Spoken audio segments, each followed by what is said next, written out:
Treat people like a smoke alarm, not a courtroom. You're not here to convict anybody. You're here to notice what leaks when the mask slips. Most people aren't trying to fool you on purpose. They're trying to survive, save face, protect ego, dodge shame, and words are the easiest place to hide. If you've ever left a nice conversation feeling guilty, exhausted, or weirdly confused, you're not being dramatic. That's a mismatch between the story and the signals. Here's the promise. I'm giving you a 5-rule checklist leak. Tension, volume, pattern, boundary, so you stop overthinking and start seeing what's actually there. And yes, we'll do it ethically. To use this well, you have to accept one uncomfortable truth. Under pressure, words are the least reliable part of a person. Not because people are evil, because pressure makes everyone edit. When someone feels threatened status, pride, reputation, security, the mouth starts negotiating. Meanwhile, the body and behavior start telling on them. That's what I mean by a leak, the tiny, repeatable place where the mask doesn't fit. Before we get into the rules, let's make leaks concrete. There are 3 main leak zones: the pause, the pivot, and the performance. The pause is that half-beat delay before they answer a simple question. The pivot is the sudden topic change. The performance is the extra polished version of themselves that shows up when they feel watched. Quick mini test so you can feel this in your own life right now. Ready for it? Think of the last time someone asked you a direct question you didn't love, maybe about money, health, or a mistake at work. Did you answer right away? Or did you buy time with, "Well, it's complicated," or "Why do you ask?" That's not villainy. That's self-protection. Now imagine you can spot that protection in other people without shaming them. That's the point. Notice the protection, then choose your response. Not gotcha. More like, okay, this is sensitive. Let's slow down. And this is where most people go wrong. They argue with the words. They chase the logic. They try to win the sentence. But the real information is in what the person is defending. So let's start with Rule 1, because it makes everything else easier. Rule 1. Leaks greater than lines. Trust behavior leaks over spoken lines. A line is what they say. A leak is what they do while they're saying it, and what they do later when it costs them something. Here's what this looks like in real life, the kind you've lived. You get a calendar invite from HR. Quick chat, no agenda, no notes. Just a 15-minute block dropped on your Wednesday. Your stomach drops, even if you tell yourself you're being silly. That reaction isn't weakness. It's pattern recognition, because quick chat isn't information. It's a power move or a placeholder. So what's the leak? The leak isn't the friendly subject line. The leak is the missing criteria.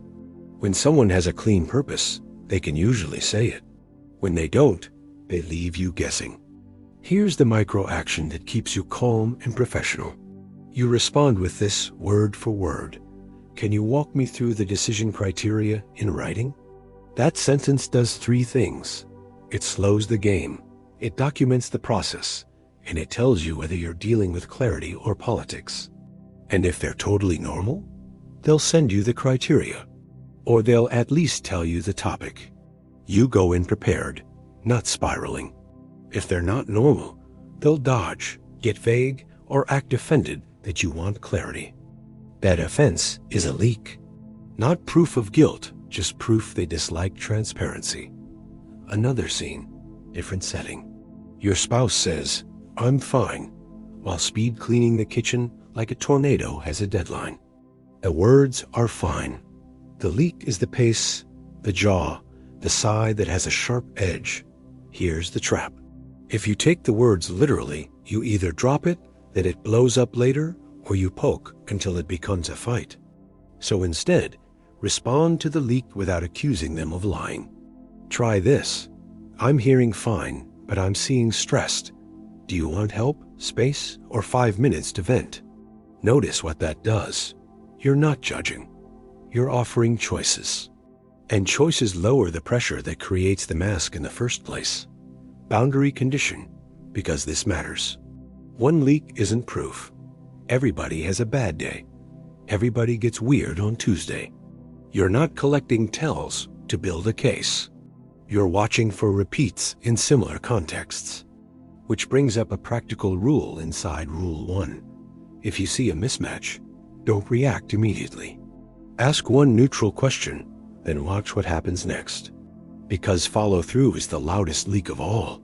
Here's a workplace example that's painfully common.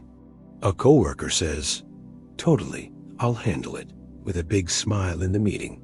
Then the task sits untouched. Then you get a late-night message. "Hey, can you jump in? I've been slammed." The line is, "I'll handle it." The leak is the pattern of last-minute urgency that becomes your emergency. Micro-action. Don't argue about intent. Set the handoff. "Got it. What's the first deliverable? And when will you send it?" If they can't, the thing people get tense about is usually the thing they're protecting. Status, control, identity, or safety. If you know what's being protected, you can predict what they'll do next. Quick example you'll recognize.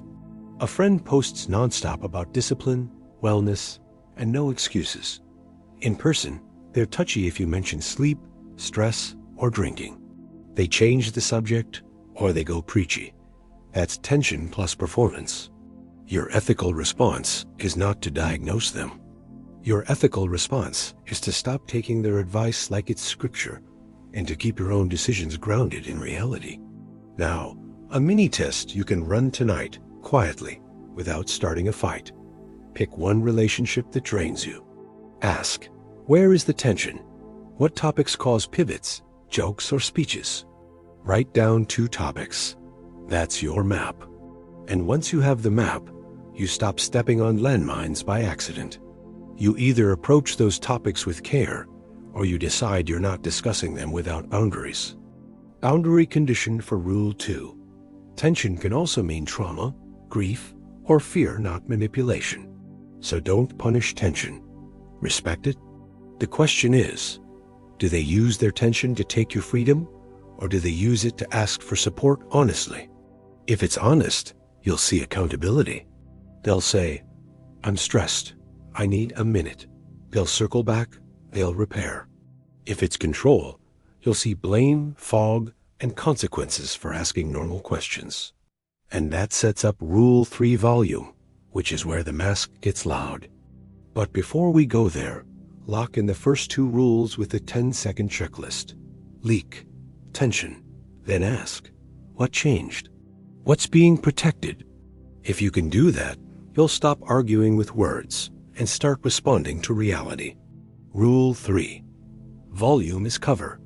When someone goes extreme too certain, too moral, too confident, ask what they're trying to drown out. This isn't loud equals liar. It's loud equals pressure. Volume is what people turn up when the inside feels shaky. The easiest place to spot volume is in absolute language. Always, never, everyone, nobody, obviously. When you hear those words, don't argue them. Just note they're trying to lock the door on questions. Microscene. You're in a team meeting and a coworker says, "Everybody agrees this is the only way." You look around and see 2 people staring at their laptops like they're hiding under the desk. That's volume. It's a social bulldozer. Microaction. Don't push back with emotion. Push back with process. Say, what options did we consider? And what were the decision criteria? Then stop talking. If they're right, process helps them. If they're bluffing, process exposes the bluff without you looking combative. Here's the trade-off to remember. Volume can come from fear, not malice.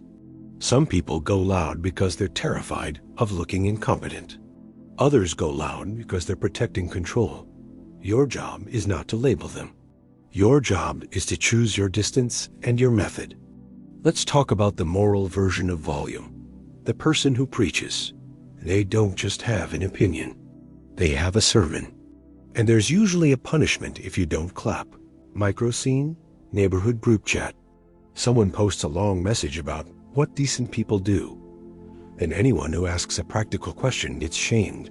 Wow, I can't believe you'd even ask that. That's not leadership. That's control wearing a halo. Counter move. Don't fight the halo. Get specific and stay calm. Totally hear you. What's the exact plan? Who owns what? And by when? Specifics drain fake virtue like a balloon. Boundary condition. Some people are genuinely passionate and still decent. The tell is what happens when you disagree politely. Do they stay curious? Or do they go for your character? Curiosity is safety. Character attacks are cover. Another volume flavor is forced confidence, the person who answers before you finish. They're not fast. They're scared of silence, because silence lets truth show up. Microscene. You ask a contractor, is there any risk in cutting into that wall? Before you finish, they go, nope, zero risk. I've done this 1,000 times. Then they change the subject. That's a performance, and it might be harmless. Or it might cost you $5,000. Micro action. Add a speed bump. What's the worst case scenario, and how do we mitigate it? A competent person will give you risks and solutions. A performer will get annoyed that you made them be real. Now the big one. Over niceness as volume. The fastest tell in a nice person is how they act when there's no payoff, no audience, no leverage, no reward. If kindness evaporates the second they can't gain status from it, that's not kindness. That's management. Microscene. A colleague praises you publicly, big compliments in the meeting. Later, one-on-one, they forget to loop you in on an email that affects your project. Then they act surprised.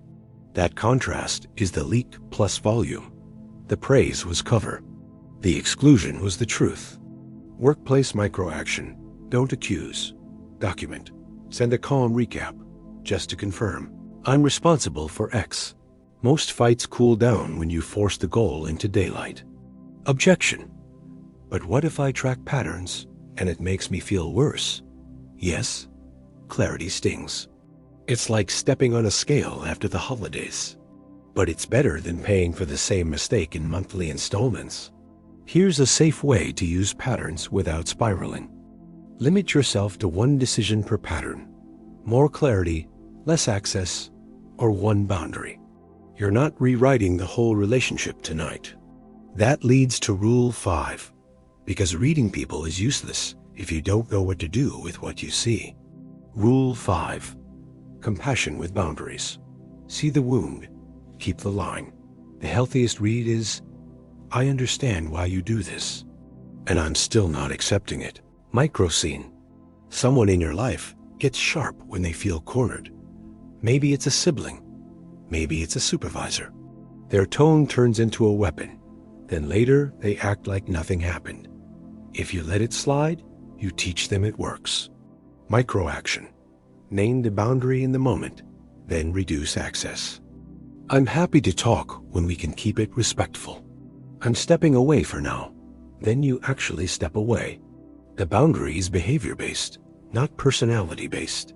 That's why it's hard to argue with. Objection. If I do that at work, I'll look difficult. Not if you keep it boring. Boring is your shield. Use neutral language, document decisions, and don't narrate feelings like a diary. Here's a clean work boundary line. I'm not available for last-minute scope changes without a revised timeline. No anger, no apology, just reality. Objection. What if my spouse says I'm policing tone? Then you repair, not retreat. Try. I'm not trying to win. I'm trying to stay connected. When your tone gets sharp, I shut down. Can we reset? You're owning your response, not blaming their character. And when you mess up, because you will sometimes use the repair line immediately. I may have read that wrong. Help me understand what you meant.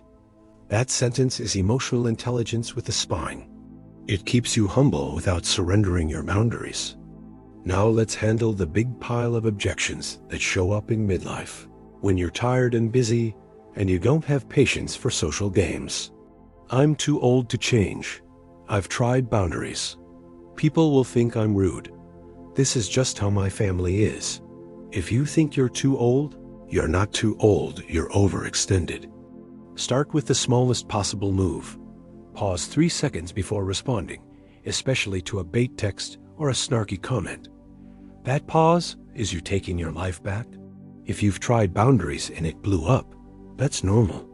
Boundaries don't fail because you're weak. They fail because you negotiated them like requests. A boundary is an if-then. If X happens, then I do Y. No lecture required. If you're conflict avoidant, use the future me move. Ask yourself, will future me be proud I avoided this? Or resentful I absorbed it? Then do the smallest honest action, one sentence, one limit, one decision. If work politics scare you, stop being vague.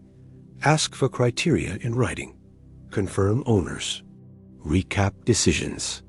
Calm documentation beats dramatic confrontation every time. If your spouse says, "So now you're analyzing me," answer with the ethical frame. "I'm not analyzing you. I'm trying to understand what's happening so we don't hurt each other." Then return to choices. Help, space, or a reset. If your family guilts you, remember guilt is often fear of change. You changing means they lose a role they relied on. So you stay kind and you stay firm. I love you. And I'm not doing that anymore. Stress test montage. 4 scenarios, 4 quick reads, 4 next steps. Scenario 1. You get a vague email. Can you hop on a quick call? Read. Lack of criteria. Next step. Ask for agenda in writing. Scenario 2. Friend gets preachy about money, then asks to borrow just a little. Read. Volume plus leverage. Next step. I don't lend money. I can help you make a plan. Scenario 3. Adult kid spirals at midnight. Read. Panic pattern. Next step. Script number 3 and a morning follow-up. Scenario 4. Aging parent refuses help, then chaos repeats. Read. Identity protection. Next step. 2-option structure with dignity. Notice what we did. We didn't diagnose anybody. We didn't call anyone a narcissist. We didn't turn this into a witch hunt. We simply noticed leaks, mapped tension, watched volume, checked patterns, and used boundaries with compassion. Quick recap checklist, say it with me. Leak, tension, volume, pattern, boundary. Leak is the mismatch. Tension is the sensitive topic.